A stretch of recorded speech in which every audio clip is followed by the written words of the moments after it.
All right, everyone, welcome to the DM and Friends, and we are live. It is we're trying a different night. We're actually here on Monday night, so welcome you guys to the DM and Friends, and I have, of course, with me down here. Down here, I have Chris Clark, who you guys all know and recognize as my co-host and my co-pilot and my we're not in the same room, folks who went there. Okay, we are not in the same room. Yes, when he's saying he's down here, we're not in the same room. That's all I want to say. Exactly. Yeah. And tonight's special guest we have with us is Mark Taormino. Give it up, people. Yes, let's get a big round of applause for Mr. Mark. Thank you so much for coming on. Thank you. Seriously, thank you for having me on. I appreciate you having me on the chat. Oh man, of course. Yeah. So you're in California. Wait, this way. Okay, you're in California. I'm in Montana, and Chris is in the frozen tundra of Wisconsin. Yes. Wisconsin. Yes. Hey, Dreg, good to see you, man. Thanks for coming on. Hey, and so we're gonna have some fun tonight. I reached out to Mark a little while back. I backed one of your Kickstarters on Kickstarter, and I was super impressed. I think the Kickstarter was called say the name of it. Was it the Parlor of Leather and Lace? No, it was the Rowdy. The Rowdy Dragon Inn. Okay, yes. Rowdy Dragon Inn, which you had a slew of. Yeah. So you had a slew of adventures in there, and I dove into one. It was called the Spider Queen one. And man, I was just super impressed. So I'm like, I got to get this guy on here. And okay. Thanks for that. Yeah, the Lost City of the Spider Goddess or something, right? Yes. So yeah, I'm super jazzed to have you on here, and yeah, thanks so much for coming on, man. Angelo mentioned to me, Mark, that you were perhaps the most prolific writer of adventures and adventure material that more people haven't heard of than me, even, which is going. Most people haven't heard of me. Don't worry. Well, thank you for the kind words. Yes, I have been putting out a lot of material, and I'm basically a one-man operation. Well, with contracted artists and stuff. Sure. I fully know what you're talking about. I've been that guy for a while. So, yeah. So there we go. So how it is. It's tough. It's a niche business, but obviously it's a passion business, and but you still need to make money, of course. So and thank goodness for Kickstarter. But yeah, because it wouldn't work without Kickstarter. It does, but it's even more difficult. Well, it's way more difficult. So for me, if I try to just do it without Kickstarter, let's say I launch a new book like on a Kickstarter, and then if I do it through Kickstarter, it'll be 3 times as much as it would if I just tried it as a direct sale on my website. Like, here's a direct sale on my website, everybody. I'd only get like 35% of sales, but if I do a Kickstarter, I get like 3 times. And let me tell you a tale of horror. When I started doing exactly what you're doing, probably not as well as you're doing it, we didn't have personal computers. Oh my God! Yeah, yeah. You're talking rubber glue and art that artists have either copied on a color copier or given you as a black and white copy that you stick in place. And oh my God, yeah. Yes, I see what you mean on that. Because when you say in terms of the prolific writing, now it's like it's interesting because when I was a teenager, when I first started playing D&D, like in the 80s, like in 1980 when I was like 11 or whatever, and through the 80s and 90s, early 90s, I didn't ever sit down and write a bunch of adventures. One time, we would always play the adventures all the time, like right, the Ghost Tower of Inverness and all the usual Tomb of Horrors. But I would never sit down and write them. However, it was interesting. I discovered one day, I found an old thing I had done as a kid, a teenager, where I literally hand typed, like you're talking about, what you did, where you did, like you hand typed it, and then I had like pictures that had primitive drawings made, but it was trying to make it look like a module in a way. You know what I mean? But that was like 15-year-old kid or something doing it. I never look back. ever Oh, thought yeah.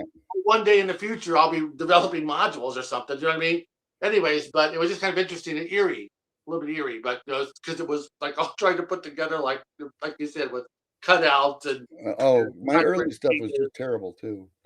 So, by comparison. So Jeremy Gard just says Mark produces amazing adventure modules, high quality and true to the original game. Love the 1E and 5E options. Yeah, that's Mark Gard, Jeremy Gard, and then Dreg on here says, I've seen the Dark Wizards lore in the past and seen Mark in the scene here and there. Secret Machines of the Spider Spawn seem to be very brilliant of all of his works. Yeah. Mm-hmm. Oh, thanks for that. Secret Machines of the Star Spawn. Exactly. Thanks. It's like a Barrier Peaks type adventure. It was my second book. So it was my second book, and it's like a Barrier Peaks thing. Only instead of the spaceship crashed on the planet, it's actually in orbit around the fantasy world. And it was like a USS Enterprise type ship, and the Star Spawn is a mind flayer in there. And he was banished in space in like a space mirror, like in Superman 2. USS Enterprise type ship warps into that area, shatters the mirror. He gets freed. He takes over the ship, kills everybody for the most part. Then he starts searching around for a planet to take over.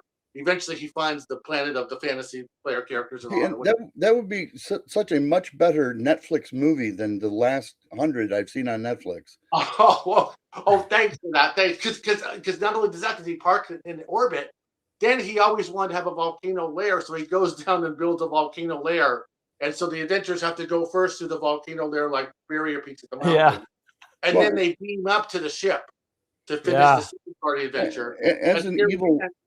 As an evil mega villain, have you truly arrived if you don't have a volcanic lair?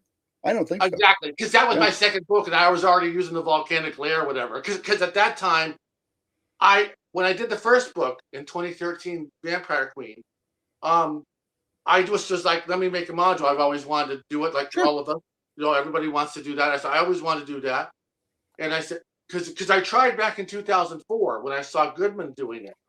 But I didn't do it. I didn't put it commercially. It sucked. I wrote a horrible module back then. It was terrible. I made every mistake in the book in 2004, and it was horrible. And I didn't even try publishing it. However, through that, fast forward to 2013, Kickstarter's around. I said, hey, maybe I can make a module. Yeah. And then I said, okay, so let me make, and it was the Hanging Coffins of the Vampire Queen. At the time, I did not know that there was some Vampire Queen adventure from the 70s in D&D. I had no concept of that. Don't even worry about it. Yeah. I would have named it something different because people get confused. They think it's connected to that. So anyway, when I did that adventure on Kickstarter, it was successful. It was my first thing ever. People didn't know who the hell I was. I didn't even know who the hell I was. Sorry. No, I'm just giggling because yes. Chris giggles every now and then. I didn't know if it was going to be successful or not, but I made it. It fortunately, knock on wood, it was. Yeah. And then I said, okay, cool, that's that. I made my module. Well, and hopefully you're getting a sense of shared experience from me because it's exactly. and you look back years later and you go, okay, that could have been bad. Maybe we should redo this. This was kind of bad, and it's not so much that the adventure wasn't a great adventure. It's the way I wrote stuff back in those days. I was like, oh my God, Right. Interesting. Yeah, because when we did the commercial one, because I wasn't sure how people were going to perceive my writing because I had done that, right. But fortunately, they liked it. And then they then suddenly a few months later, like 6 months later, some people started saying, "Hey, why don't you write another one?" And I was like, it's like write another one. I already threw the kitchen sink into that first one. How the hell am I going to make another one? Because I wanted to make it good because it was a good mod. And that came up with the idea for Star Spawn Adventure, and that's the one. So that's when I did that particular one. And then that was successful. And then I just said, okay, well, that's done. Keep rolling, baby. Yeah, and then people said, hey, make another one. And I was like, make another one. I already threw the kitchen sink into both of those. How am I going to make another one? What are you, crazy? You know what I mean? And I said, all right. So I made another one, Undercity. And at that point, it was successful. And I said, okay, there was no more barrier there. There was no more fear of ideas. Right. I just went to the next one, and on down the line. And now here we are at almost 50 books. There's about 32 independent individual adventures for first edition, and there's about 18 offshoot fifth editions, I think, of those. Yeah. I think. But basically, I've written about 32 official books, but really it's about 50 or something. So, and I was able to do it full time though in 2023 is when I was able to, because I used to take care of not bad. Yeah. And I could only develop one book per year. But then she passed away, and then I was able to, in 2023 I was able to go full time, and that's why I did Village on the Borderlands. It's a big 64-page sandbox. Village on the Borderlands. I tried to address all the problems that we had with Hommlet and Keep on the Borderlands, where they didn't have listed NPCs. In mine, I have listed NPCs. You know what I mean? I have backstories for most of the character. You know what I mean? It was all the stuff that was kind of missing. Names. You know what I mean? There's all the stuff that's kind of missing from Hommlet and Borderlands. But anyway. No, that's very cool, actually. And you're getting a lot of great comments in here. Just saying, Mark writes very funny and entertaining modules.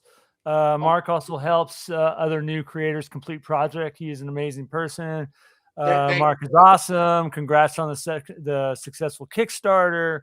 Man, you got a lot of people that know of you and love and support you. That's really cool to hear, man. Here's from, hey Steven, how you doing? By the way, I'm sorry we got backlogged a little bit on the comments, but welcome, Advanced Fantasy Games, Steven Clements, welcome. It's our buddy there. Xander Man's Mom 1. Welcome, Advanced Fantasy Games. George H. Fields, Red Monk, US 691. Sorry guys, I'm trying to keep up here, but yeah, you guys, thanks for coming on. Thanks for watching us or listening to us babble. Please be sure to hit like. It really helps the video. And if you guys can subscribe to this channel, we do this every week, a couple times a week. I put out videos on Advanced Dungeons and Dragons, which is my passion, and I got crazy people on here like these two guys, and it's so much fun, and we have such a great time. But ask away questions too, guys. Mark, I'm sure, is here to answer. And so is Chris. You had mentioned the Lost City of Forgotten City. I always get it. Forgotten City, yeah. That was the first module I looked at. Yeah. One thing, since you brought up this one, this one I always like Queen of the Demon Web Pits, where they had the weird, man, I love it. Q1 is I love it. Yeah. Right? Okay. And so I wanted to do something like that on a cover. So I was trying to think of an idea. Then one day I was at of all places, I was at a U-Haul rental place. And you know how U-Haul have pictures on the sides of their vans, like with different stuff, right? Creatures or places. And they had this gigantic spider, like this green spider. It's actually a real world. It's called a happy face spider. It's a real world thing. It has a happy face. They had this on the side of the truck. So I'm sitting there staring at it, and I go, God, that would make an amazing, like, part of a module cover. You know what I mean? Like Queen of the Demon. So then started thinking about it suddenly, yada, yada, yada, you have a module. You know what I mean? So that's how. Hey, I'm gonna try to zoom into you. Hold that up. I love the cover on that. I really do love the cover. Let me see if I can get you. Let me see if I can get you over here so I can kind of zoom into that a little bit. Yeah, that's a great cover. I mean, I love the layout. I love the cover. I mean, it's so reminiscent of those old modules. I mean, it's almost Earl Otis-like. Yes. Very well. Why don't you talk about Earl Otis a little bit? We do that real quick. He is still around. You know. Yeah. Yeah. He is. And what's even more amazing is check this out, Chris. He showed me this earlier. Yeah, he did a cover for me. Awesome. And look at that cover. Oh my God. He doesn't just do stuff for anyone. He has to like what you're doing. You know what I mean? Before you can, just even entertain. That's a beautiful cover. Well, Errol getting older. He's lost a step. No, I'm kidding. Errol hasn't lost a thing. He's got just awesome. Awesome, dude. It took about 2 years of communication to get, because he's busy. You know what I mean? And then once we finally got connected, we did this project. So what I told him was, I said, come up with whatever you want. I said, you think of whatever you want, and then I'll write the module around it. And then he said, okay, cool. So then he came, he goes, hey, Mark, I got this idea. And I said, okay, great. Sounds good. He described it, showed me like a rough sketch. The rough sketch is funny because they're really hard to understand sometimes. You know what I mean? Because the way it's very abstract. You know what I mean? So I Yeah. was like, okay, but he'll describe what it is in text. So I said, oh, that's fantastic. So we did it. Here it is. And this is available Beautiful. on my Yeah, website. that's a beautiful cover. Of the whimsical one. So what I did was I came up with a whole story where this is like a weird, like dragon worm type whimsical character, and he's an outcast in his world. It takes place in like the world of our Otis in a way, the world of slimes and oozes and weird. I mean, those kind of things in an underground cave. And what happens is he's like an outcast of his creatures. Yeah, and he's weird or whatever. So they force him to live somewhere else. What they don't understand is suddenly a weird creature comes up from the depths. It's an earth elemental called Discordia. It comes up and starts disrupting everything in the underground, corrupting everything. He, because he's on the far end of the world as an outcast, is the only one that can deal with the player character suddenly to help him save the world. Sure. Or save his unexpected own world. Allies. Yes. Exactly. And they have to find these two because he created these two weird little things here. And so I invented those. Those are like two special character things that they have to find together. Anyways, the whole point is it's a very fun module. It's Quest, the whimsical one. But that's once again how kind of abstract my projects and things come together. That's a great cover, man. Hey, I got a question for you from George H.C. Fields. He says, Mark, will there be they actually got two questions. Mark, will there be a Monster Mayhem #2? Yes, at some point. I have it on my directory on my hard drive where I'm slowly adding stuff to that. Because I have made a lot of other monsters over the years that now are available to put in like a new one. So yes, at some point there will be another Monsters of Mayhem #2. Yes. Okay. Cool. So second question, this one comes from Advanced Fantasy Games. By the way, thank you for subscribing, Advanced Fantasy Games. Appreciate it. Question for Mark. Why do you use the stapled cover to the book inside versus separate cover? Okay, that's a great question because in the early days when I made my first books, The Vampire Queen, all the way up through Monsters of Mayhem, to the first eight books or so, I was doing the removable cover thing. Okay, I would get them printed with a removable cover. Now that's not quite as simple as you think when you're dealing with something the thing. It costs more money because I used to do it, but then I stopped doing it when I had to start cranking out. It was fine when I was under a time where I could only produce 1 or 2 books per year, but that won't support you full time. So when I first 10 years or so, I was only able to produce 1 or 2 books per year. So back then I could do things like that, have the removable covers, it's more expensive. Yeah. It's just that. But makes a lot of sense. Yeah, but to do it full time now, like I've been doing since 2023, I had to literally crank out 18 modules last year. I'm not complaining. It was fine. It was fun to watch. Yeah. But it's a lot of work and a lot of effort to get art assets and stuff. And it was just such more cost intensive to do it. So the removable cover is great. I love that. I'd still do it if I could. But what happens is when you do the removable cover thing, you got to create 2 separate files in InDesign, which is not a big problem. But the thing is, when it comes down to giving the files to the print company, they have to suddenly print the cover, and they have to measure certain ways to cut it so that when you put the actual booklet part in there, that it will, you know what I mean, that the things won't overlap. You know what I mean, that the pages won't stick outside. Yeah. So that was more time consuming. It costs more money because you have to do it separately. So that's when I had to start releasing like 18 books per year and more on those sides. I just switched over, and I got mixed. Well, I'm sorry. When you take them to more than one show, if the covers are removable, your stock gets more beat up getting taken in and out of boxes too.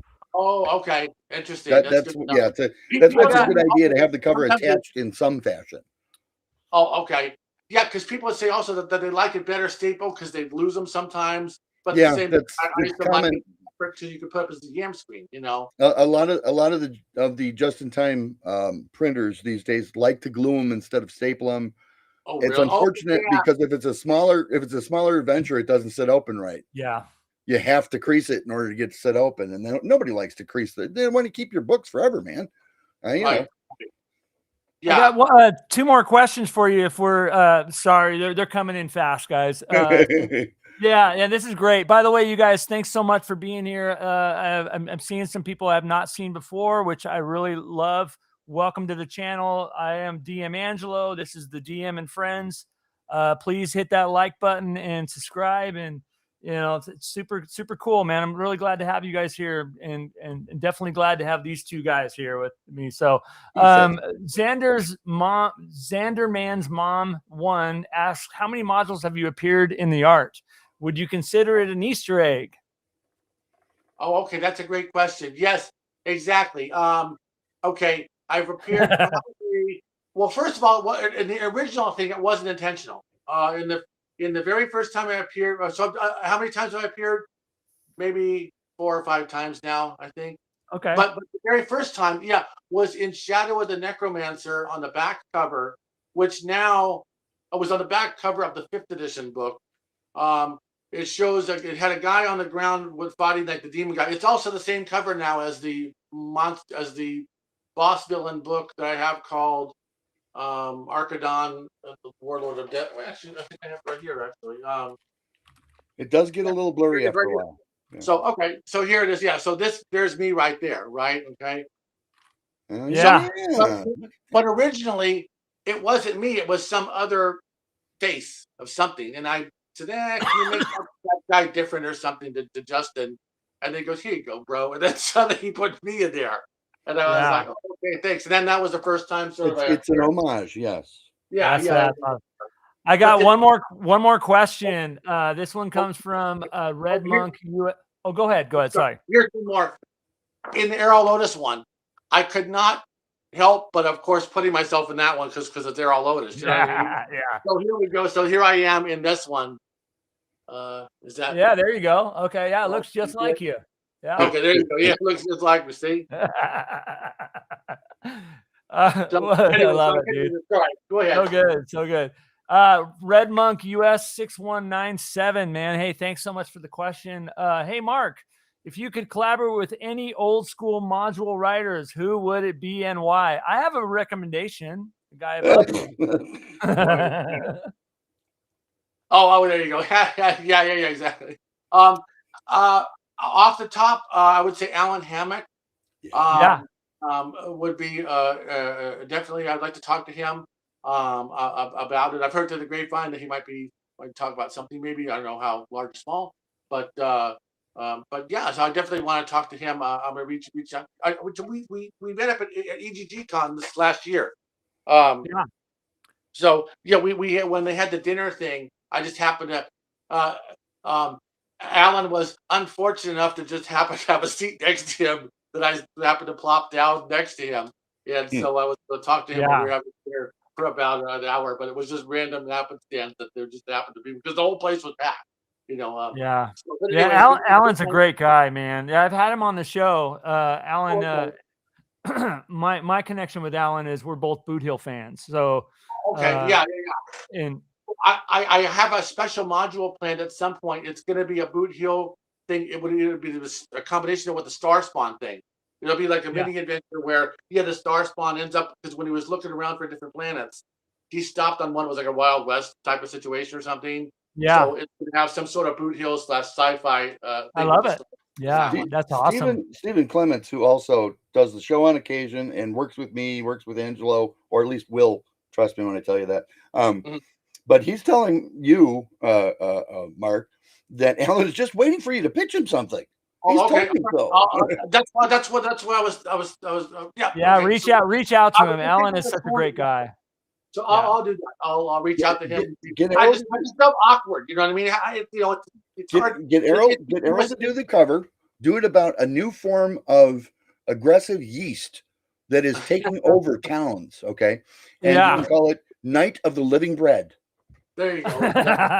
Do it. Chris, you need to put in comparison. I thought about having a specific parody line of modules at some point, but that's Night of the Living Bread. I got another question for you from George again here. George HC Fields, thanks so much for the question. Mark, have any of your old characters appeared as NPCs in your adventures? Only the name of one.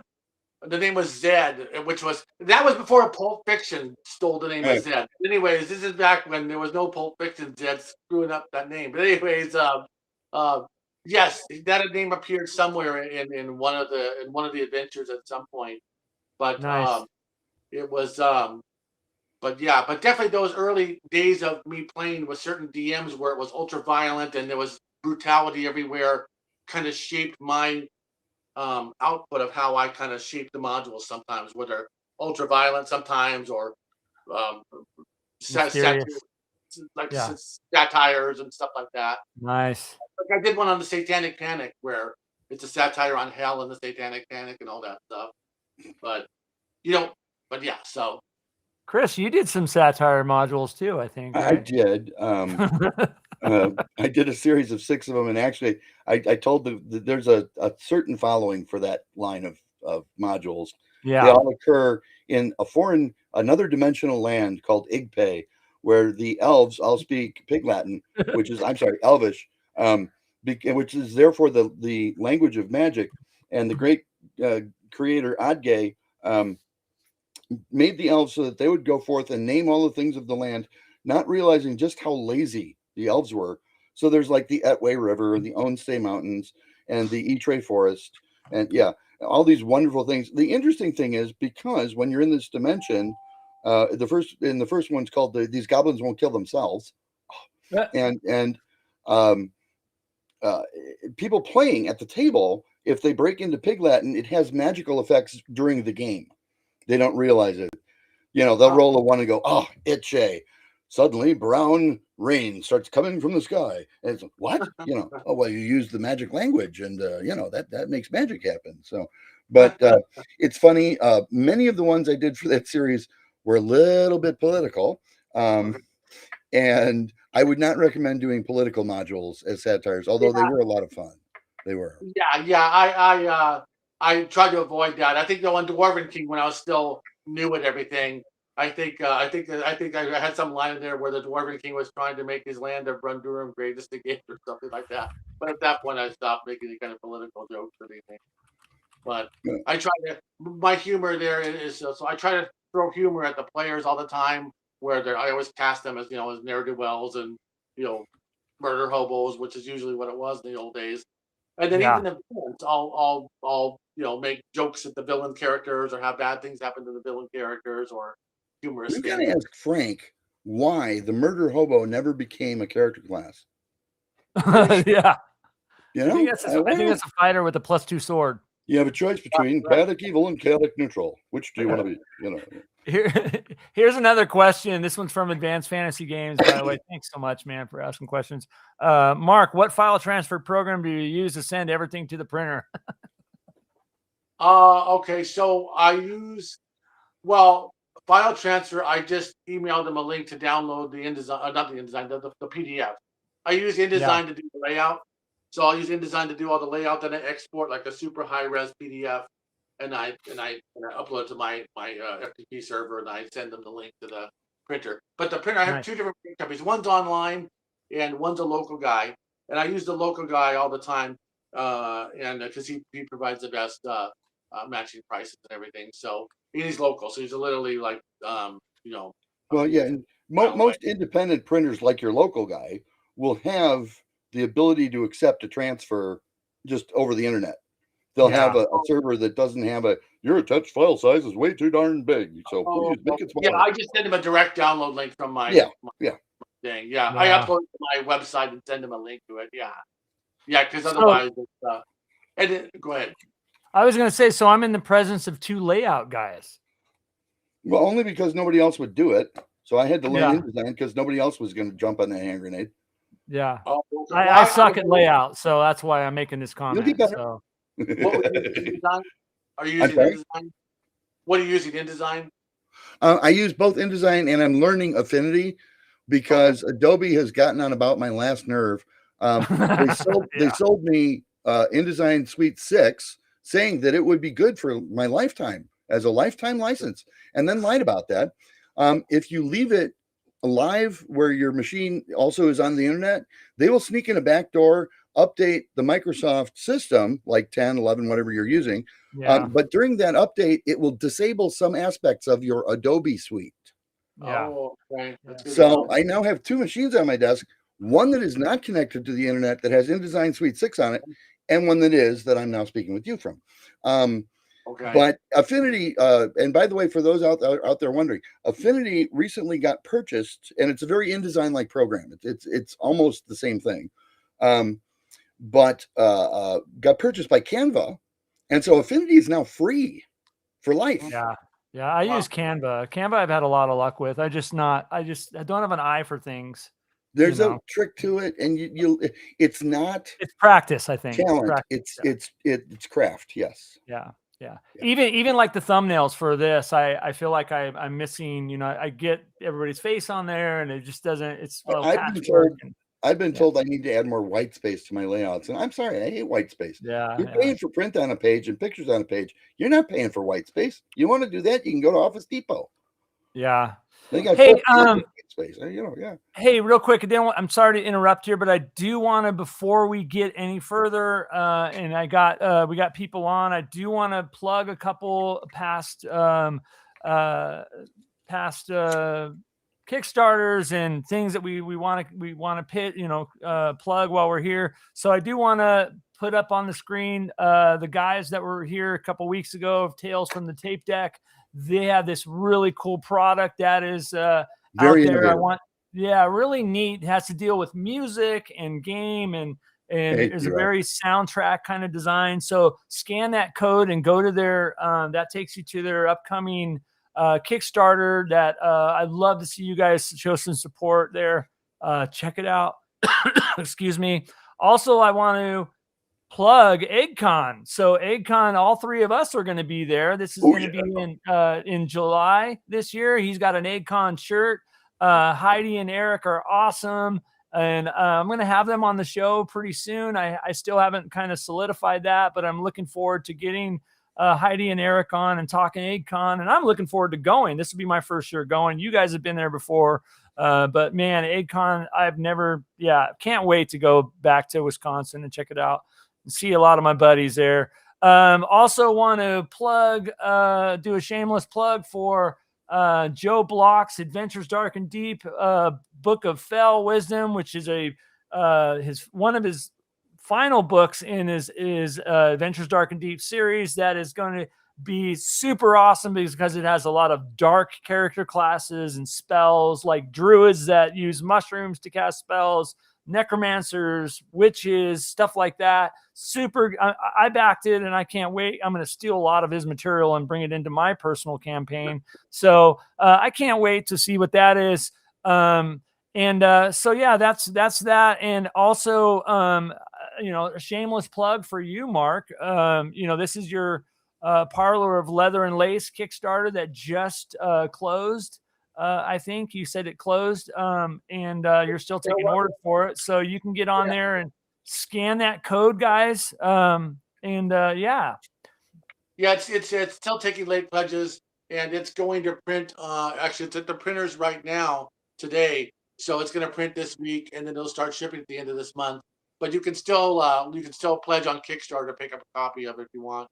And so yeah, I don't know if my wife will let me play that one. Holy, yeah, that's a little risque. Right. So yeah, you guys scan that code and let's give this guy some support. You also, wow, look at that. Ooh. Wow.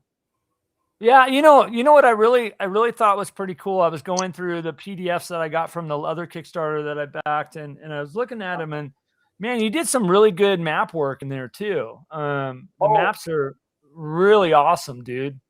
Okay. Thanks for that. I appreciate it. Yeah. On the blue maps on those ones, I went crazy. It's actually kind of cathartic for me, actually, because I can sit down and go, okay, it's like being an artist or something, where you're kind of like painting a picture suddenly.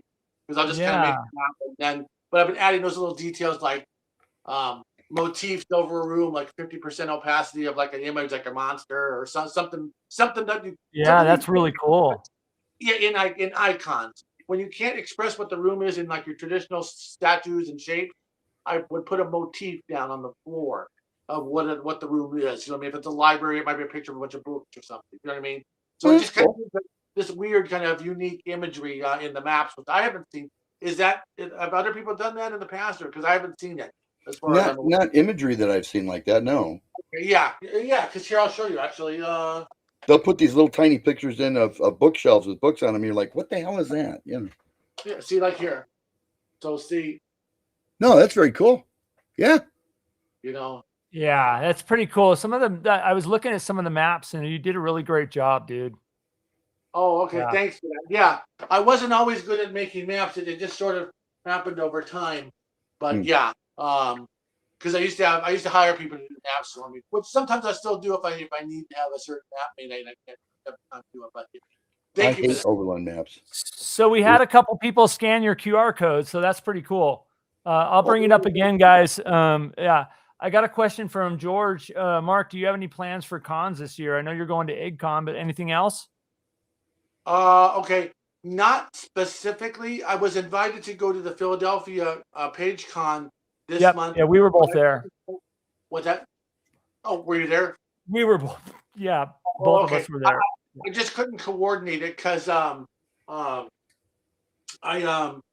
finances weren't quite there for the thing. Traveling part. I'm still at a point with the business where it's making money, but it's not just me or something. You know what I mean? So there's a lot of behind the scenes stuff that costs money with this stuff. But anyways, but so I'm gonna go there next year for the Page Con. I just talked to Ron before the live stream. And, that's awesome. Thanks for that. And I might try to go to Gary Con. I'm not sure, just because I think Errol's going to be there, so it'd be nice to meet him in person. But for sure, it's the EGG Con. So far for that, for this year. And then the problem is the financing. You know what I mean? Because the business is doing okay, but once again, there's a niche business. It's a niche thing here. What we're doing. Yeah. And I'm grateful to be able to be doing it. So it just all depends on how well everything goes as far as orders that come in or whatever, essentially. Yeah. I was going to say it's a big trek from LA, because when I used to live in LA and I'd go to Gary Con, I mean, it's an investment, it's expensive to fly and to stay there. It's like $250 a night or $350 a night or something. Yeah. And but then the Uber, just the Uber alone from the airport in Milwaukee to Lake Geneva is like $125 or something each way. So we're gonna have to put a big tent out in the backyard, just run everybody in the bus every day. There you go. Yeah. Yeah. It's about an hour drive is all for it, just under an hour. And we do actually have a school bus. Oh, okay. There so you we go. could actually fit everybody. It's not terribly comfortable, but yeah. Right. No, it's funny. I have one rule, and that's why my wife doesn't make me get a day job. As long as I make $1 over expenses at a con with over-the-counter sales, I can go to the con again. If we come home and we're in the red, then I got to try and justify where all that money went. Yeah. Red Monk says, do Gary Con. Yeah. Okay. Have you been there, Red Monk? I don't think I'll be Red doing Monk Gary Con anytime soon. We'll see. Yeah. We'll see. Yeah, definitely. Dreg says, Mark, we appreciate you. Chris Clark matters so much to this community. Means so much to me. DM Angelo, you're hosting the best of the best. That's awesome, man. Thanks so much, Dreg. I'm sure that'll be reflected in our checks tonight. But no checks. Okay. Dreg's been part of this channel for quite some time. Thanks, Dreg. That's really awesome of you to say that. The checks are in the mail, right? Yeah. Yeah. I want to, you know what I'd like to do? I want to bring up your website, because really what I think is pretty awesome on here is you have all the covers of your modules, and I think it'd be kind of cool to kind of go through those. Do you mind if we do that, guys? Please, yeah. Let me see if I can bring up a share screen here and kind of check this out. By the way, here is let me do this really quick. Boom. So this is the one that I backed, which is Mysteries of the Rowdy Dragon Inn. This is really cool. This one I think it was I'm not certain, but I think it ended last week. It ended a few weeks ago, but it's still taking late pledges if anybody wants to order. Okay, great. Yeah, so go on there and check that out. Yeah, and then this one's about 75% written now. So this one's ready to schedule to go to print and ship in March or so. Look at that art. Yeah, yeah. I think I know her. Oh. Yeah. That's a character from my Village on the Borderlands module. That's awesome. She runs the Inn of the Whistling Pig. Her name is Broom Helmka. Yeah. So and here's one of those maps here. That's really done very well, man. Yeah, that's nice. Oh, it's yeah. very nice. I like the detail on it. Super good. Okay.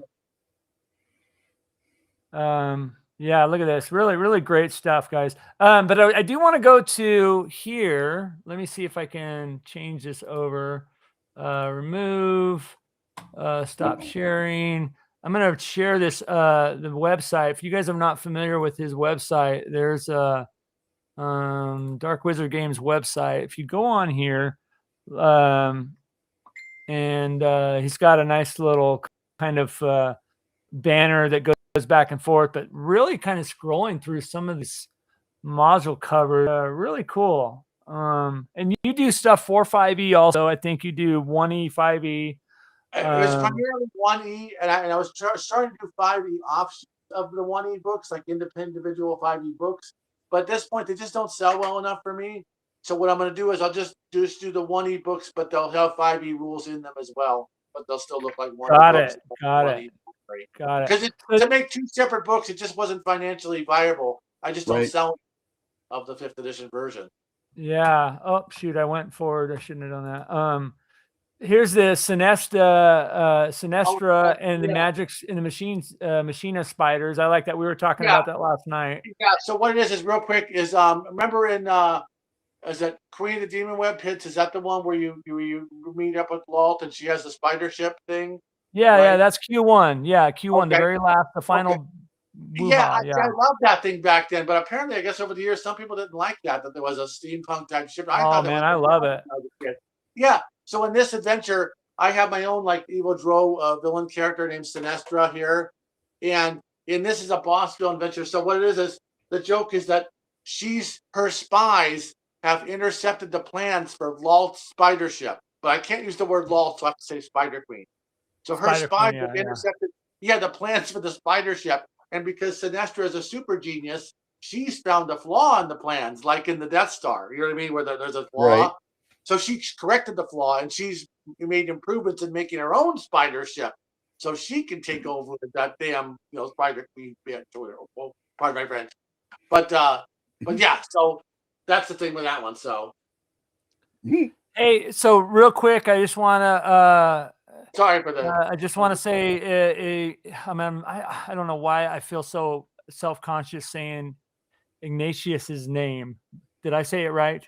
Ignatius, yes. Yes, and he's going to be on this Thursday, by the way, guys. So Ignatius is jumping on here, chatting and saying, hey, guys, cool crew to chat tonight. Mark, are you doing another Kickstarter? By the way, shout out to Ignatius. He will be here, same format, Thursday night with Chris and I, and we're going to talk about his fanzine, Fight On. So I can't wait to get everybody to see that, check that out. I've loved his magazine for many, many years, and now he just released the latest issue, which I own, and I want to talk about that. So Ignatius is going to be here on here Thursday, guys, so tune in Thursday. We're going to have some fun. I'm going to give a shout out to Thunderstruck too, and mirror what Ignatius said. You guys make awesome terrain stuff. You really do. Yes. Oh, yes. Thunderstruck Workshop. Hey, man, how you guys doing? Yeah, I'm going to have him on here at some point. I know he's a hard get, man. Yeah. Yeah. Well, hey, he's not a live stream, whore like I am, but Thunderstruck Workshop. Thanks for jumping in, man. Yeah, I can't wait I'm going to reach out to you to get you on here and show some. I was super impressed by a lot of your stuff. I think I did a video with you were outside apparently, and so your wife was manning the booth. So she gave us the full tour, and we got a lot of questions, and it was pretty cool at Page to talk to you and see some of your stuff. So I'd love to get you on here. One thing I wanted to mention for Greg, who just 347 just put on there, Gary's dwarf is actually in the Big Red Out by Troll Lords version of the Warden. I forget which deck he's on, but there is a whole side thing. And it's funny because Jim wanted to make sure that the elf that was part of that party was actually more prominent than the dwarf. And I think that would be why. But that was very tongue-in-cheek on the part of Jim, because Jim and Gary got along famously. Or at least pretty well. Yeah. Hey, so I'm going to go. Yeah, that's awesome. Let me go back to the comments here. I will say, you guys, thanks for joining. If you can hit the like button, please subscribe to the channel. We all that kind of stuff really helps. And let me come back here to a comment from Ignatius wanted to know, Mark, are you doing another Kickstarter? So the current one just ended for the Rowdy Dragon Inn. So I won't be doing another one for another brand new adventure until March. I'll have a brand new adventure lined up for that one that I'll be doing in March, because I'm just wrapping up the last couple of them now. Like the leather and lace one is printing and shipping, and the Merrywinkle one that's a counterpart to that. It's the mushroom adventure that's wrapping up. So those two will be shipping by the end of this month or something like that. And then that'll close out that Kickstarter. And then I'm finishing up the Land Beyond the Giants adventures for that Kickstarter is being wrapped. That project is I don't have it here, but here it is. So that one's getting wrapped up here. So that'll be shipping in March. So I'm gonna finish the last few Kickstarters up, and then I'll launch a new one in March or so. And you talk about cameo appearances again. Coming up is another one with me in a cameo. And my cat Merlin, he passed away in 2024 of cancer, but I put him in the book here. So there's me and him. So that's awesome, man. So anyways, but yeah, so go ahead. If you have any more questions, or I could tell you a funny story about the Satanic Panic module thing, or let me see. We have some more. Okay, let me see. Talked about. I'm kind of backlogged here on. What's your guys' opinions on the state of the game and the direction it's headed? Red Monk asked this question. Oh, okay. You want me to start, or do you want to start? Yeah, you first. Yeah. Oh, okay. So my thing has always been locked in first edition D&D from the old days. As far as what I know of 5th edition modern, I know a lot of people like the rules and stuff or whatever, and that stuff's fine.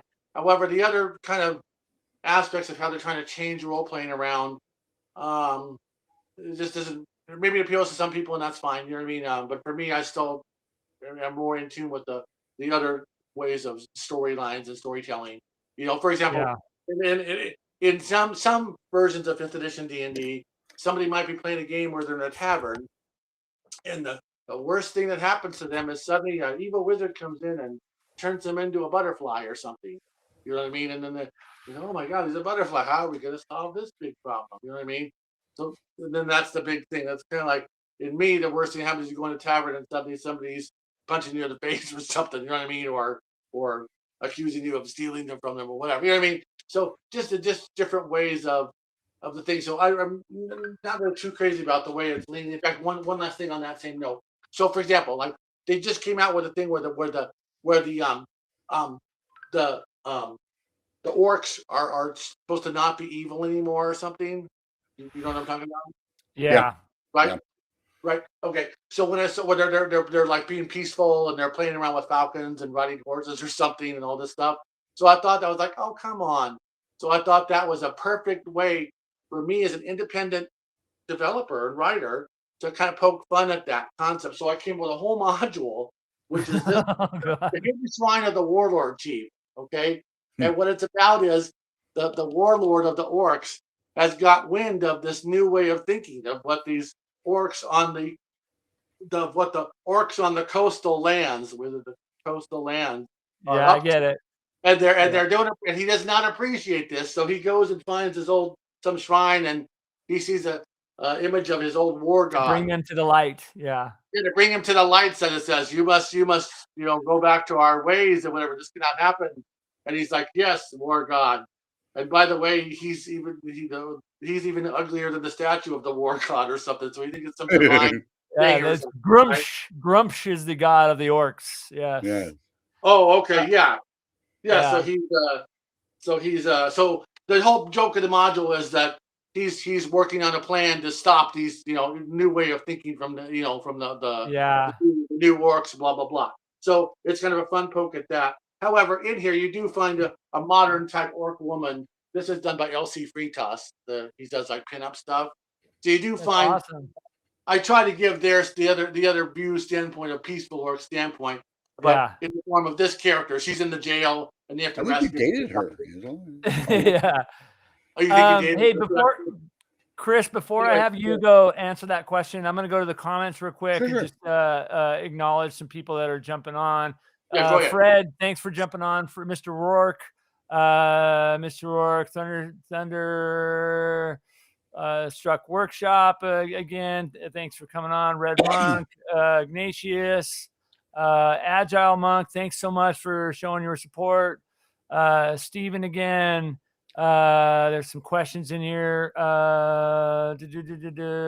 Mr. Blank 2007 has a question. I will pin that, so I'll come back to that.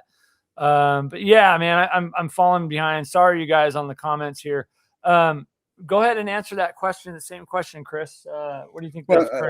I started writing modules before you could get a license to write modules.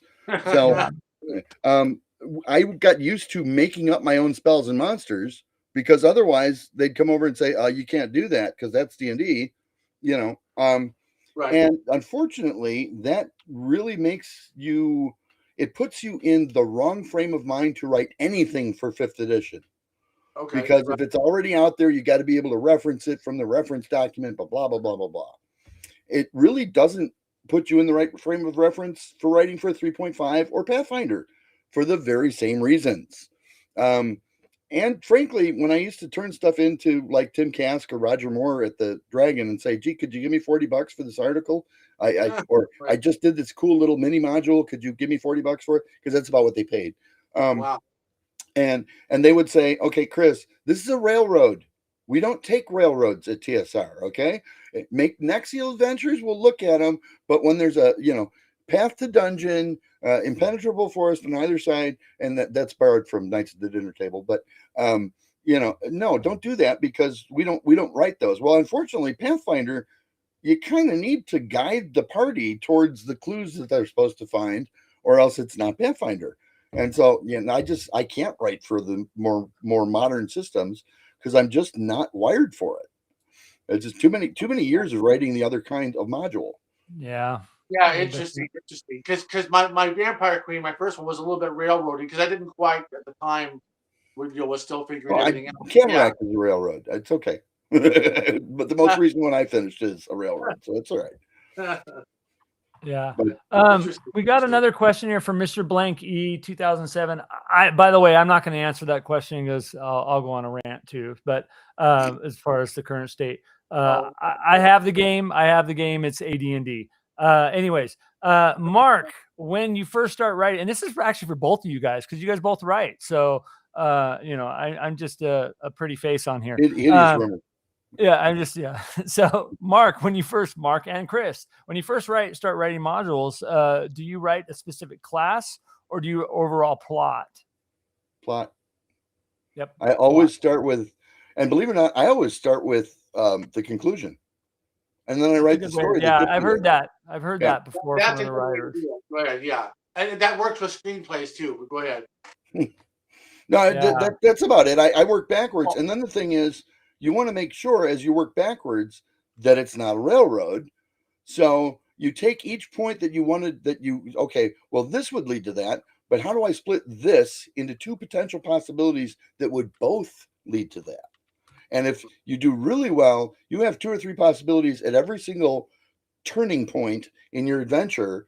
And I don't want to get into boring flow charting and whatnot. If you're a programmer, you understand, and story writing is flow charting just like anything else. But you want to make sure that there are options available to the characters that have either a negative or positive effect on the outcome at the end, that don't necessarily preclude the outcome, but that affect it. Yeah. That's a good point. How about you, Mark? Well, you said plot too, I think, right? Oh, okay. Well, for me, the main first thing for me is weird is the title. There's the title, and then okay.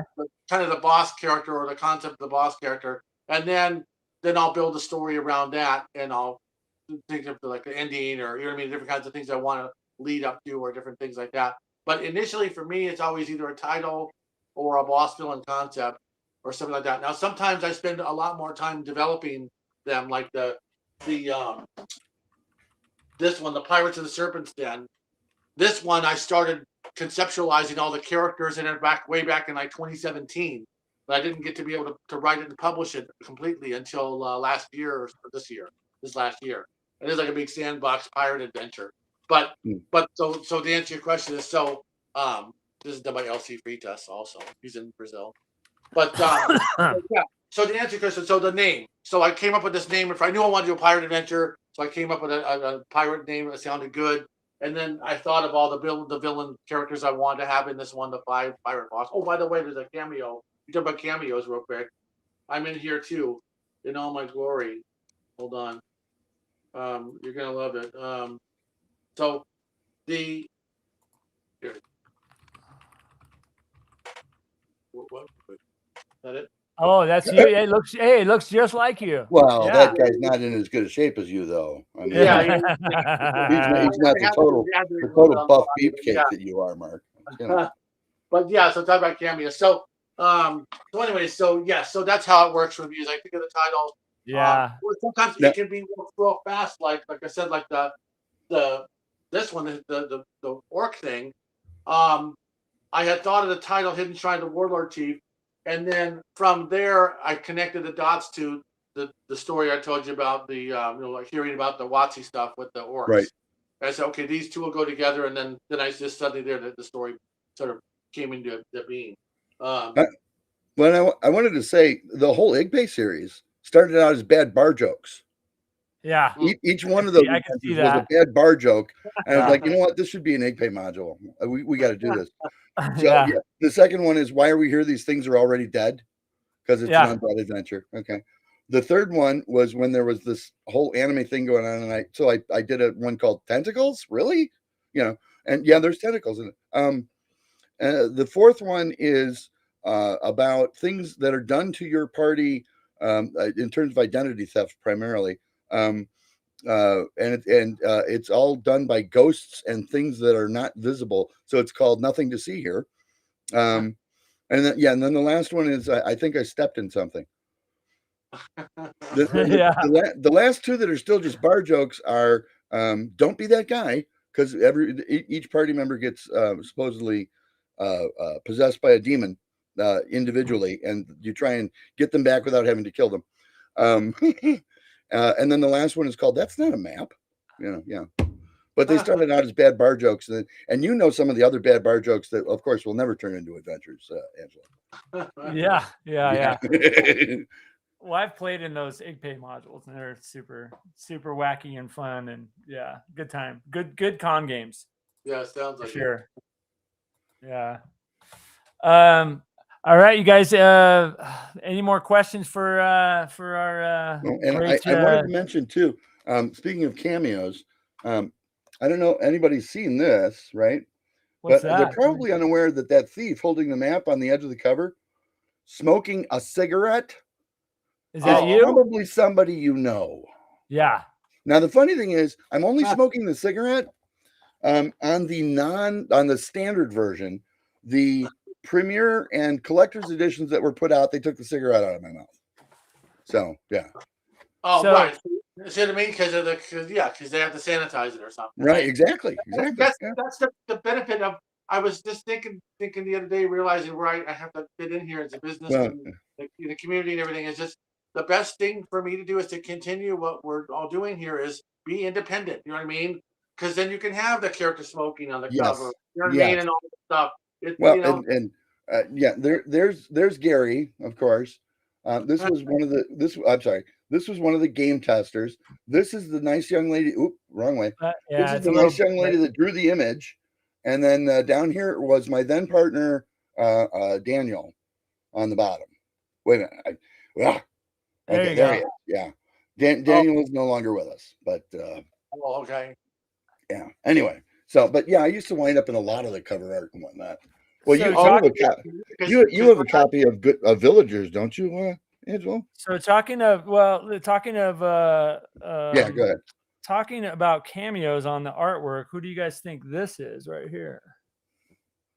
Looks a little bit like Hill. Frank, This is actually, Hill but 2E. It's hard to What do see. you If got? you scroll up the screen a little bit, yeah. Oh, okay. Who is that? Is that? So Alan Hammock posed for that. Oh, Okay. well, they interesting. could have done a better job on Alan. Yeah. Well, come on. This was back in the day. I get a kick out of the fact that the thief has a pot belly. Okay, you know. Yeah. She was an unforgiving artist. I mean, you know, and I'm the one signing the checks, for God's sake. I mean, you know, whatever. Yeah, I'm hearing in the comments here. Yeah, you guys. So Ignatius is on here right now. He's going to be on Thursday. We're going to talk about Fight On magazine. So he'll be here. I see he says he's got one on Thursday to I think it's more than once a week. Yeah, so just so you guys know, this is a new night that we're trying. Monday nights live stream. He says Book Hill. Okay. Yeah, we're gonna be bringing on a special guest, just like this gentleman right here every week. We're going to be doing Mondays and Thursdays there's for a only while. One Mark, though. There's not going to be another gentleman like Mark because there's only one. Only one. There is only one gentleman like Mark. Yeah. Oh, get out of here. But yeah, no so good. But yeah, you guys. So I just heard it in the comments here, so I wanted to bring it out. So yeah, we're going to be doing live streams 2 times a week, Mondays and Thursdays, for the unforeseeable future until things change. But yeah, you guys, please hit that like and subscribe. It really helps the channel, and appreciate you guys all being on, man. It's really cool. Yeah, I'm looking forward to talking some Fight On Thursday. So yeah, Mark, tell me a little bit about I wanted to hear some of your inspiration behind this last one, which I think is pretty awesome looking. I have not dove into the module yet. I'd prefer to play it first. Maybe you can run it at EggCon for me. Yeah. Parlor of the Leather and Lace, a little risque, a little. Let me bring up. Let me bring this up. By the way, you guys, I'm going to bring up We do have a warning thing on there for 17 plus or whatever. The M for men only. And this, you guys, is the QR code for. Oh, look at the little lips there. I like it. This is the QR code to this. This Kickstarter is over, but he's still taking orders for it. So still taking more pledges. So you can still pledge. Pledges. Yeah. So if you guys can scan that QR code, go to that site, check it out. But I like the artwork and the video work that you did on it. It's really cool. And this will link you. Yeah, look at that. That's done by LT Frutas. He does the pinup stuff. He's in Brazil. He's Mark, working on. This is one that I want right here. So it's gonna be awesome. Yeah, you'll love the quality and everything. It was Vampire Sweeney. Yeah, that's awesome. I love it. You don't want that to happen to one of your players, right? Wink, smiley face. Yeah. Just imagine if that happens to one of the players. Oh my gosh! Right? No, not getting turned into a butterfly here. I'll just say that. I think that's happening to Dog Our Ranger right now, isn't it? I believe so. Yeah. I mean, he won't say because he's very closed-mouthed, as any gentleman should be. But yeah. So yeah. So tell me a little bit about that module. By the way, I'll leave the QR code up for you guys. A couple people have scanned it. Thank you guys for scanning. Let's show Mark some support here. Yeah, tell me a little bit about that whole process of that module, and maybe give us a little rundown of it. Okay, thanks for that. Yes. So basically, what it is I have a line of modules here. It's called the Final Encounter series, and what these series is that so far there's 6 books. There's another one that's going to be released here soon at the end of the month. This part of this number 6. So there's 6 of these books. And what they are is they're basically like a boss monster book. initially they're just designed to be like a boss monster that you drop in. So it's like one final encounter, and then your boss monster, and then you just designed to drop it into your home game somewhere. You know what I mean? But in this one, it kind of blurred the line between a boss monster and my other new product line, which is the the Rowdy Dragon Inn product line, which is called Cities, Towns, and Villages, like location. So, anyways, but this is still a boss monster. So what it was is the title suddenly appeared in my head a few months ago. Like I had to come up with a new product that wasn't on the list yet. I was just going to come up with stuff. So the title Leather and Lace suddenly kind of appeared in my head. Like, oh, that's interesting. So then I came up with Parlor Leather and Lace. And I said, what could it be? Oh, a succubus. Okay, that's a good boss villain. It'll run a bordello. So there you go. So it'll be a bordello. So what happened was, though, so normally it would be the succubus just there in her final encounter and that. But because of the nature of making it a bordello, kind of made it a little bit broader, something that a normal final encounters book would be. So I ended up adding like an actual set of 9 more rooms to it in addition to the final encounter. So essentially I created what's called a deluxe edition suddenly, which means it has extra stuff in it that you wouldn't normally have in the traditional final encounters books, where it's got the extra encounters and it's a bigger, it's got more pages and a little bit more stuff in it. So what it is it's about it's a bordello with a succubus boss character that you can basically drop in anywhere. Suddenly the players open up, go into some town or village or some place, and the door suddenly opens up in there, and suddenly in the park, like it's another dimensional thing. But it can appear anywhere. Basically, it appears on the corner of sin and desire, or whatever. You know what I mean? Where it's like a Twilight Zone type of thing. You know what I mean? So in other words, it can appear throughout the universe and space and time with whatever going on in there, wherever she can claim souls or something. You know what I mean? Wherever there's people that are willing to come in and and succumb to their vices or whatever, per se. And so it's actually more of a, because normally these are combat type of modules, but this one ended up being more of like a role-playing style thing. So there's a lot of encounters in there and just stuff within the parlor itself, the events that can happen, random tavern events that can happen where you're in the tavern here. So you can see like some pictures here. So you know what I mean? It's kind of like an elegant type of concept, inside. And there's a thing called the Book of Lace. So everybody that she has to collect, the succubus has to collect 1,000 souls. And she just needs one more. She's on her 1,000. She needs to collect her 1,000. It's going to be one of the player characters we find in days. So that's where it comes in at where the players enter the storyline. So she's after one of them to try to turn them over to her. So it's a lot of actually more role playing kind of thing in this one versus combat. Even though there could be combat in here, there's certain encounters that combat. But so that's kind of what it is. So there's a lot of stuff for like role playing and interacting, like improv-y. Because a lot of role playing is acting. I don't know if you know, but I'm an actor on the side for the last 30 years. So I tried to put in some elements of like theater and drama and stuff in here where there's certain like improv type of situations that are set up so you can actually go through it as a game from the players doing certain things and stuff like that. So anyways, but yeah, so basically that's what it's about. And at the end of it, they have to do battle with her or whatever, at the very end. Have you thought about taking all of your location modules and putting them under the product line Air D&D? No? Yeah, there you go. Exactly. I should something for the effort. Okay. Yeah. No, that's a good one. And Mark is appreciating me. Okay. See, there you go. That's Angelo's like, I'm sorry. Did you say something? Yeah. Okay. Yeah. So I told you the one about the 2 demons in the bar, right? One of them's over his cocktail is crying piteously. And he's got 665 tattooed on his forehead. The other one's comforting him. He says, "What's got you so upset?" And he says, "I was this close." Yeah, okay. Yeah. Man. Yeah, some of the best. I think some of the best games are games that are. That doesn't mean that they have to be heavy role playing, but when you get role playing involved and you get the right crew, man, those are some of the funnest times. I think. So that's pretty cool that you're putting an element of role play in your games. Yeah, I tried to do that too. Yeah, put an element of improv and acting.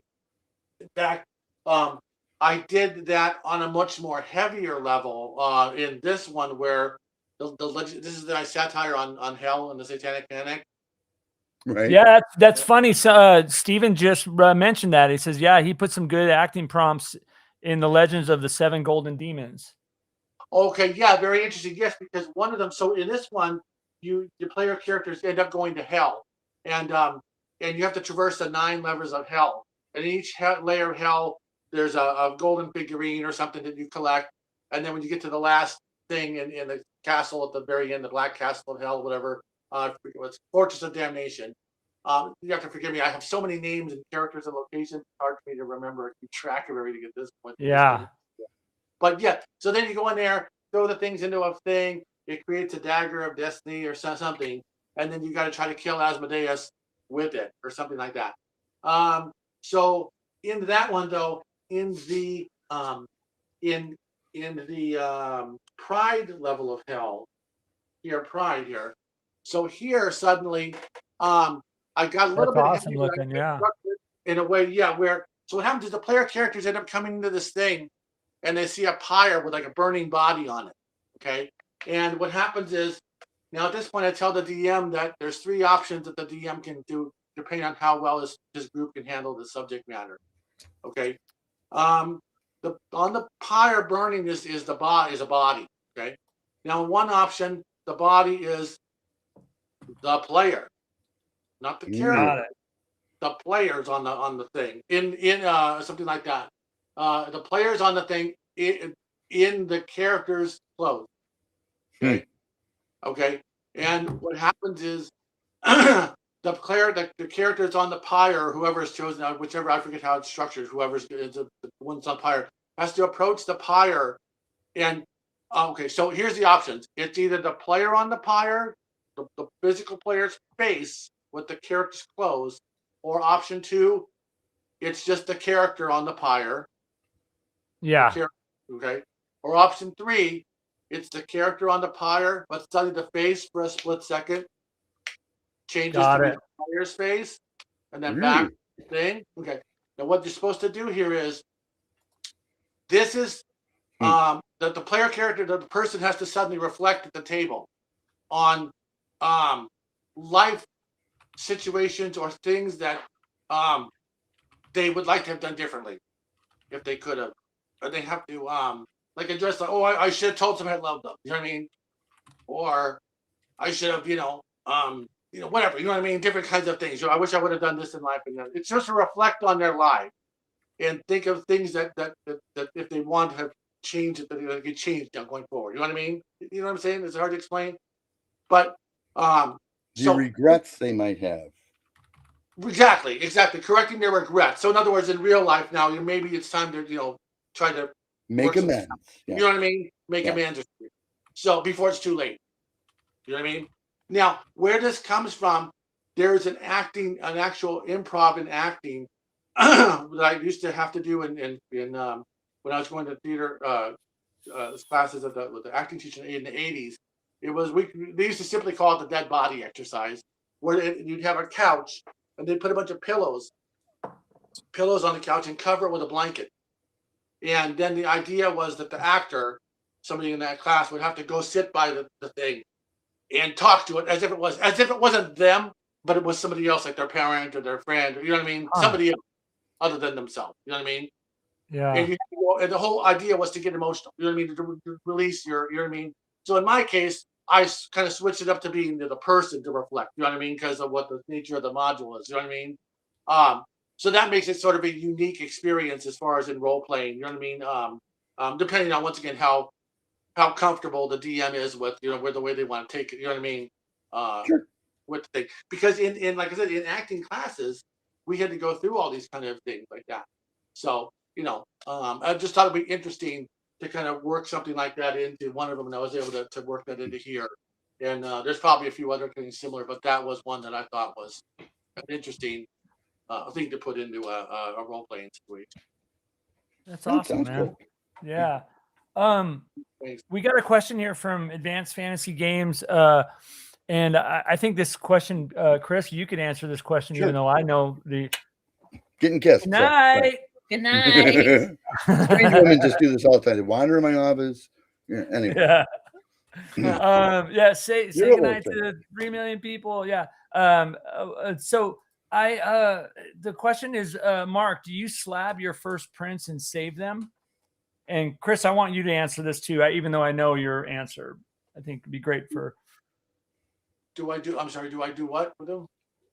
Do you slab the first prints of anything and then save them? Do you have a copy for your own? Slab means, yeah. Go ahead, Chris. I'm not sure what slab means either. I get so. I think what they mean by slab is put them in. Well, Mark, okay. Yeah. I used to try to keep at least one copy of each of the books outside of my general inventory. But then what happened is I'd run out of a book.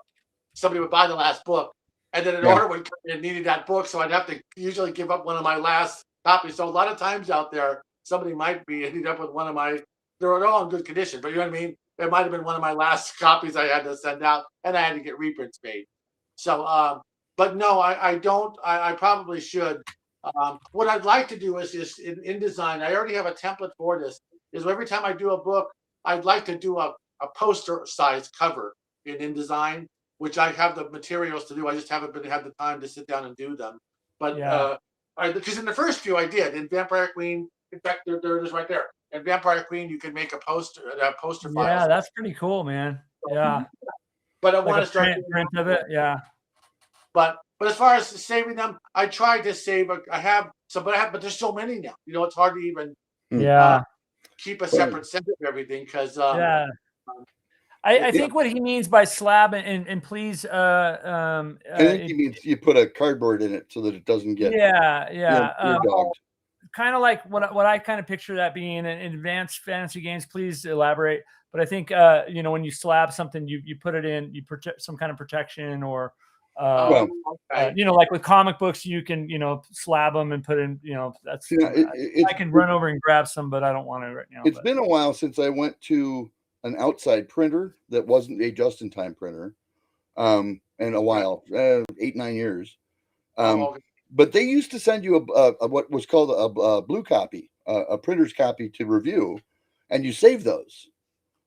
Yes, you do. Sometimes though, I had to send them out as a thing. Oh my goodness! Okay. Yes, you're right, and you're right because the just-in-time guys send you something called a proof copy. And you mark it when it comes in. Proof copy, you put the date on it. And then you put it to one side. I would give them to people that I either greatly admired or owed a big favor to, or that were just wonderful folks, because I knew the collectors liked them. Yeah. Oh, okay. So Doug got a bunch of mine, Angelo. Doug Ray got a bunch of mine. I bet. Original ones. Yeah, because I really liked Doug, and he was a good guy. So you know what I would and by the way, Blair says, welcome new friends, hope to all see you guys in future chats and live streams. Thanks for that, Blair. Blair is one of our biggest I'm gonna try and teach Angelo how to fix cars and get your car situation taken care of, Blair. Blair is one of our biggest supporters of this channel and here every week, and thanks for being here for sure. I appreciate all you guys being on. It's really, really cool. I'm seeing a lot of names and that I haven't seen before. So thank you guys so much for being on the show tonight. It's super, super awesome. Yeah, this has been, this is great having Mark on here, and Chris and I obviously probably are thrilled, right, Chris? I can't stand up right now. That's all I'm saying. I love it. Is there time to tell one more quick funny little story? Let me just say, Advanced did. He says, you are correct. Understanding of slabbing, saved in plastic, typically rated, protected. Right. You do that a lot with comics. They are starting to do that with modules. There's companies out there like CGC, which I also collect comics. So I have, maybe I'll run over and grab one of my prized possessions, Advance. While he tells a story, I'll go grab you guys one of my slabs. But he's talking about preserving your copies. Oh, okay. You're kind of doing that with the print and back. That's super awesome. I think that's some great artwork. I'd love to. This is done by Jeff D. Like this one was done by Jeff D. Vampire Queen. This is my first book here. Yeah. But Jeff D. did this one. Yeah. So, yeah. That's really, that's great. That's seriously one of my favorite covers that you have is that one right there. So. Oh, okay. Thank you. He also did this one too. Jeff D. did this one too. Yeah. Oh, that's super awesome. Yeah, Jeff. Yeah, that's nice. I talked to Jeff. He's going to actually come on as a special guest. I'm trying to coordinate that with him, and that's pretty cool. Yeah, Jeff's one of one of the best. Yeah. Yeah. Yeah, and he did the cover too.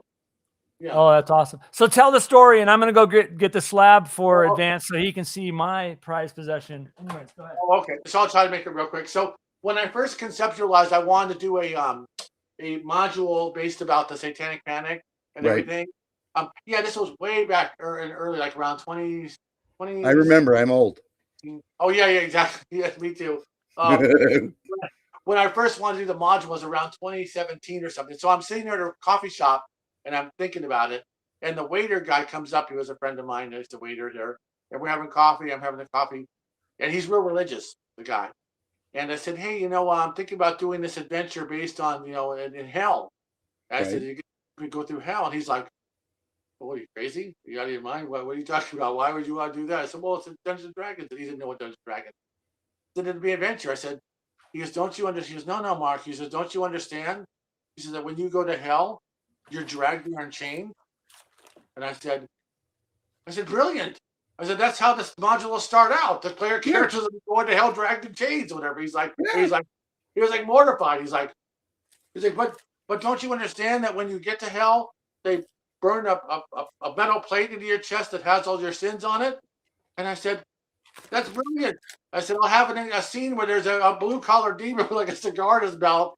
Like all he has to do all day is drill plates into all these poor bastards' chests all day long. And so he's like, are you crazy? So long story short, I ended up doing it. And just to show you how these kind of things can develop. And then here you go. And I said, I'll have a picture made. I said, so here it is. So here's the picture. Hey, that looks just like you. Yeah. I said, so basically, just to show you kind of like, oh yeah. And I said it will have the clock on the wall with no hand. Yeah, like it's on forever. You know what I mean? Of course, and then the pin up on the wall. But so just to kind of give everybody an idea of how random and sporadic and where these kind of things develop and come from. So the module starts out with the players being dragged to hell in chains to start their quest adventure. And then the plates drilled on them. Yeah, that's in like limbo or something like the. And to speed it up, because the joke is like hell is like a bureaucratic, nightmarish, like large scale corporation entity type of situation. I mean, where everything's all behind. It's like being at the DMV all day longer. You know what I mean? Those kind of concepts. So anyway, so in the limbo thing, when the guy's drilling the thing, it says now serving 1,200,900 billion, whatever, like some number. You know what I mean? And then the player characters, when they get there, they actually don't have to wait. They just suddenly look down and it's already been done because their priority, it says. The guy's like, oh, yeah, you guys are VIPs. So just saddle on. Yeah. There's a special hell for you. Yeah. But yeah, so anyways. So I thought that was funny because it all stemmed from the random talking to the waiter guy. He's like, well, you understand that you drag there in chains and you're drilled a plate in your chest, and then suddenly it becomes part of the story. Well, Mark, you're definitely a good storyteller. How I come up with stuff. Yeah. All right, Angelo, go ahead and toot your horn. So I mean, Advance is talking about slabbing stuff. So and Mark, so basically there's companies out there, and a lot of people are starting to do that with old modules, because there's a collector's market and all that. Well, obviously there's been a collector's market for comics forever, but here's one of my prized possessions, and this is the original Star Wars 1977, Star Wars #1. I don't know if you can see it. Wow! It's only a 7.5 grade, but it's very first issue of Star Wars. So Yeah. I like that. And this one even tops the list of that. This is the first appearance of Boba Fett. It's a 9.4 actually, but so they'll slab these in a plastic, container that you have to peel out. So that's kind of what they do with these. Yeah, I'm sorry you guys are getting a really nasty glare, but no, it's all right. yeah. So this is a first appearance of Boba Fett, and if you're a collector for comics, it's a kind of a prize possession. And to top it off, here's a first appearance of Lando Calrissian, even though it's low grade. Wow. But yeah, so I'm a big Star Wars fan. So, and I used to collect.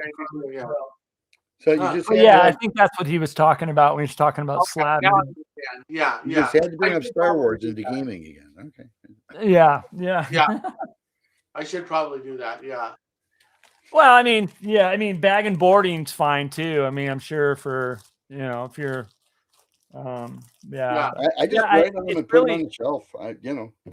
Yeah, it's really interesting. The first time I ever seen anybody put, a module. I'm trying to think what module was. It might have been.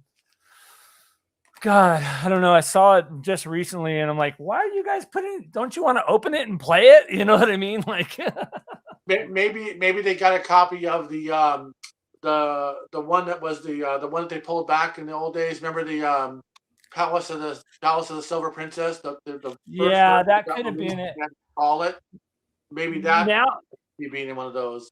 Now I remember which one it was. I think it was the RPGA one that Frank did, Egg of the Phoenix, I think. Might have, or it was one of the RPG ones that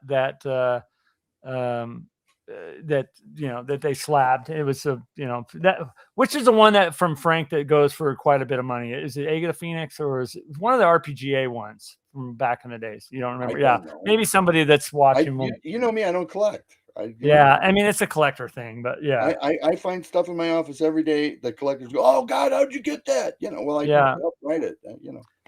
Yeah. Yeah. Orange B3 UF. I don't know what that means. That's B3. Yeah, the orange. Okay. Palace of the Silver Princess. Yeah. The one that was pulled. The orange version, I think, is the one that was pulled, and then it was replaced with the green version. Maybe that's when it was that I saw. Yeah, it was. That goes to like $5,000 or something. Like really you're right. You're right. If you can find one. Why did they pull that one again? Do you guys remember? I think they had some artwork that showed caricatures of some of those TSR people, maybe the Blooms or something, or somebody in the corporate of TSR was the faces, I think, of some of the characters in some picture that was they considered inappropriate or something like that. I think was part of the problem. Dreg says, Orange B3 is so good. The art is always a laugh, and the content is insane level. Its sub campaign is tied to the Mulvey lore, and it's also a fun dungeon. Many traps. It's just worth. If any of you guys know why it was pulled, back. Okay. The art was derogatory towards the TSR employees, and the artists and writers didn't like it. That's what it was. Okay. Yep. It makes sense. Glad we got smart people on here because I don't know. That's one of the little scuttles I never heard about. Yeah. Oh yeah. That was what it was. And if you find one of those modules, it's like $5,000 or $10,000. They're very rare because they all got pulled or something. There was only a small number made before they got pulled. Yeah. And Spaghetti West says, Egg of the Phoenix parts are insanely pricey, and they are. I've seen them go for so much money. Collectors love that. The R series. I think it's R1, right? Is it Egg of the Phoenix R1? I have to double check now. I'm losing it, but Phoenix. Still collectible up here. Yeah, Egg of the Phoenix. Oh, Egg of the Phoenix is. Oh man, I should know this. I-12. Yeah, but I know the RPGA ones are pretty rare because there wasn't a huge count of them, but so Mark, what's next, man? What do you got kind of coming up? What's next? Okay, so coming up here we have the We have the empty chair. Oh. Yeah, the empty chair. So we have this one's coming up, and this is like a this is in progress. This is magical and mystical items. Okay, is it a supplement? Oh, it's a supplement. Okay, it's like a supplement. It's like the next kind of version it's of a source book. Yes. Source book supplement. Okay, I like it. Yeah, and so that's coming up in March, and then that'll close out that Kickstarter. And along with it is this one, Land Beyond the Giants, and this is like an unofficial sequel to my Village on the Borderlands adventure. And this is written by Justin Davis. So once again, it's an homage to the Giants modules, and then the Rowdy Dragon Inn one that's coming up after that. Nice. So those are the ones that have to show coming up. But then I also have other ones that are planned that I don't have pictures of yet. But coming up this year, Errol Otis did a second picture for me. I don't know if people, but we talked about the Errol Otis thing earlier, I think, right? He did a picture for me for this module. And then this was last year. No, this was 2024, this one. And then this in 2025, he did another picture for me, which is going to be on a book coming out this year. So that's one coming up. It's going to be another Errol Otis cover, another based on his artwork storyline. That's coming out this year. Yeah. And then I want to do one that's sort of like another module coming up. It's kind of going to be a weird adventure about a rock and roll guy, like from modern times, like from the 50s or something. It's supposed to be like let's say like Rocky Horror. Remember Meatloaf? Yeah, I've seen it. I've been to it. Yeah. Okay, so like a Meatloaf type character suddenly, it was like a rock and roll guy, like on a guitar, suddenly gets transported from the real world into the D&D world or something, and somehow he becomes a boss villain or something, and has a dungeon or something like that. So I'm working on this kind of wild idea for that coming up, and that would probably be one of the next Kickstarters in like March or something like that. It'll be a standard adventure, and that'll be a fun one. And then other ones beyond that, or these are current ones coming up, like I showed, and then the Errol Otis one, and then I might be doing that. I also do a line of Gamma World modules, but they're written not for Gamma World rules because they don't have an open license for that. So I wrote Gamma World modules under like 1st edition and 5th edition rules, and it's a series I got called it's called my Final Encounter series. Not Final Encounter. I'm sorry. It's called my Warriors of the Wasteland series. Sorry. Got it. Post-apocalyptic series. And since they're done in 1st edition and 5th edition, you can direct them into the fantasy stuff if you want. But it's like a post-apocalyptic series. I have 4 modules for that are already released on my website. So I'm going to be doing a couple more of those as well. There's going to be one called like the Hubba Hubba Gum Factory or something, where it's a post-apocalyptic Gamma World adventure about a bubble gum factory or something. Yeah, the guy went crazy or something, whatever, and got to go in there and take it all out or whatever.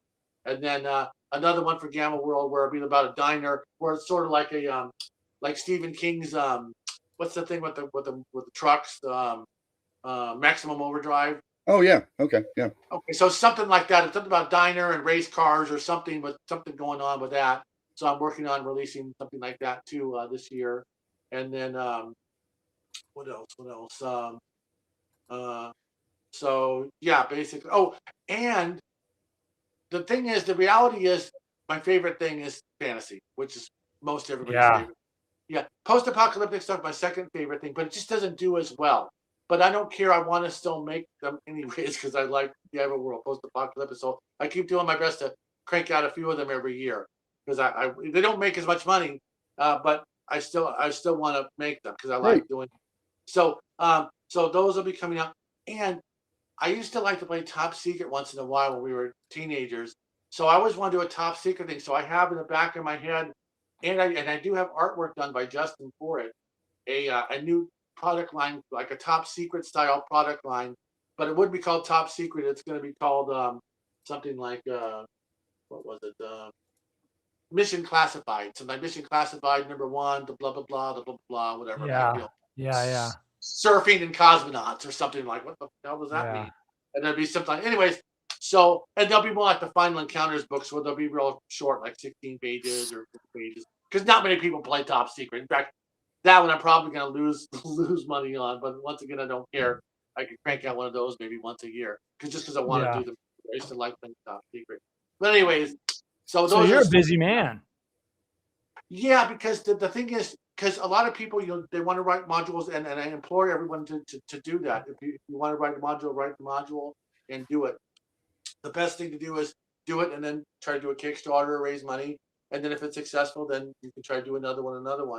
But the best thing is to try to do that to help keep everything going in this, because it's a niche market, and who knows if it's ever gonna. You don't have to get rich, but you have to make sure that everybody gets paid. Exactly. As long as you get $1 left when you're done, you're good to go. Exactly. So that's why to do it full time, you have to be able to release several modules a year. You know what I mean, to make it work financially. Yeah. So, but at the same time, you want to make everything super quality. And so far, knock on wood. You're doing a good job, man. So thank you. You're doing a good job. I sent you an image there, Angelo, through Facebook on which was my homage in Lance to the G series of the Giants. Oh, the Giants. And most people who've played through it will understand the reference, I think. Okay, I'll bring it up here. I'd like to let me bring it up on the side over here. Did you message me? Okay, there it is. Oh yeah, okay. After this, I want to make a little announcement. So those of you guys that are on, stay on, because it might be kind of fun. Yes, anybody who remembers the descriptions from the module will understand the reference. Yeah. Big beefy snacks. Because I like it. Would come back down the hallways with big beefy smacks. They're a snack. There you go. Yeah. There you go. I love it.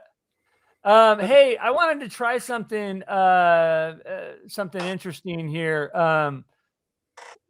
I am going to Mark, I am going to send you what I'm going to do is have everybody that's listening or wants to participate in this put in the word dice in the comments. And then what I'm going to do is I'm going to take the names down. I am going to randomly roll, and whoever I roll, so for the next 5 minutes or so, and we're going to send you a copy of any mod that is on Mark's, and I'm going to send you the money for that, Mark, to send that to somebody. Oh, okay. Yeah, don't worry. No, don't worry. I'll comp it. Don't worry about it. No, I got you. It's my idea. I don't want to put that on you. So. And also tell them that they'll also get the free copies of the PDFs of all the PDFs. Okay, there you go. So everybody, starting now for the next 5 minutes, put the word dice in the comments, and I'm going to write your name as it come in. So Spaghetti is number 1.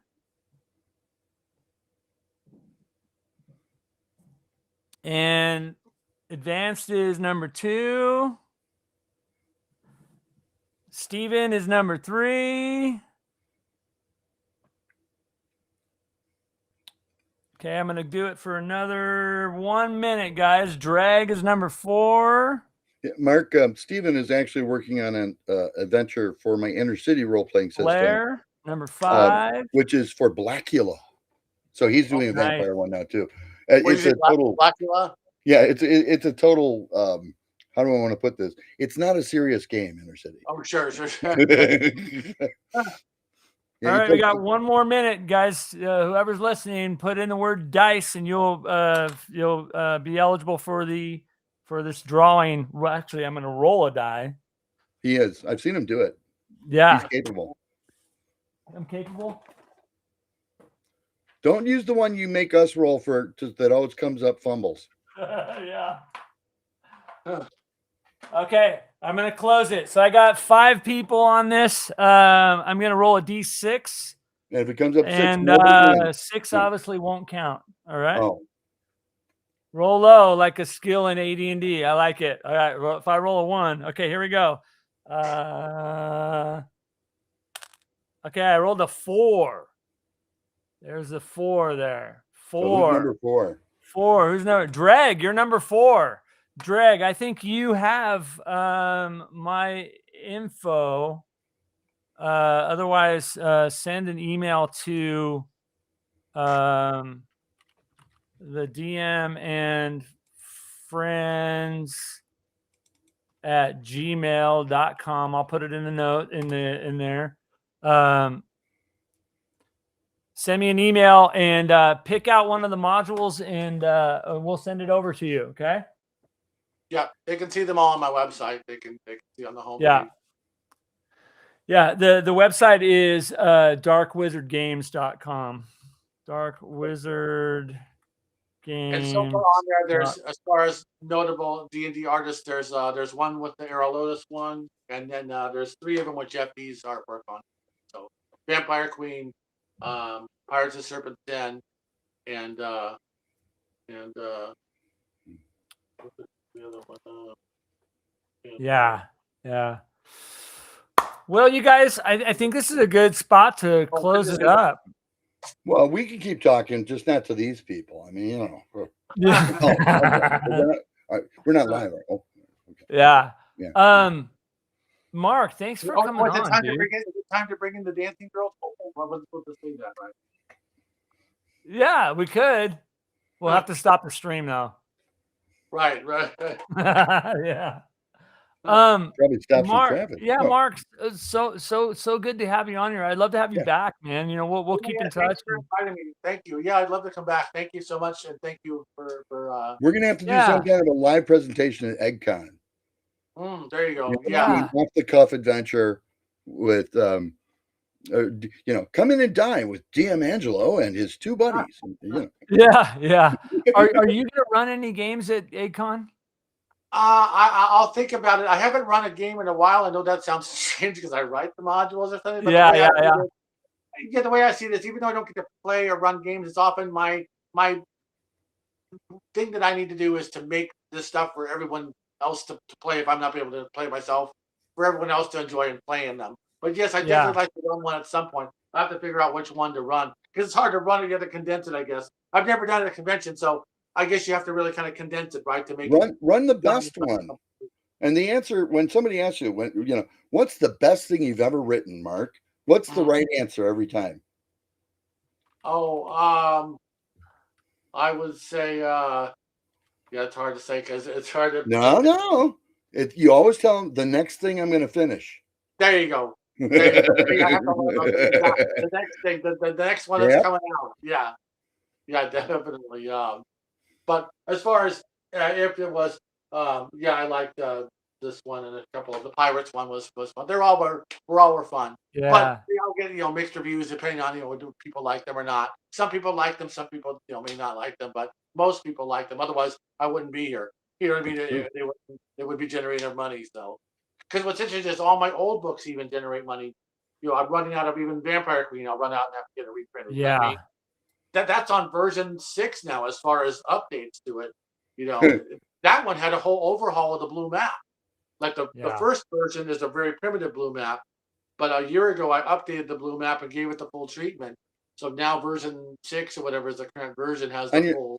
On your credits page, you're updating the print something printing, right? You should. In other words, yes, version 2, version 3 printing, yes. Or you just say 15th printing or whatever it might be. I just say like V1, V2, V3 is okay, because the collector, but only when changes have happened to the book.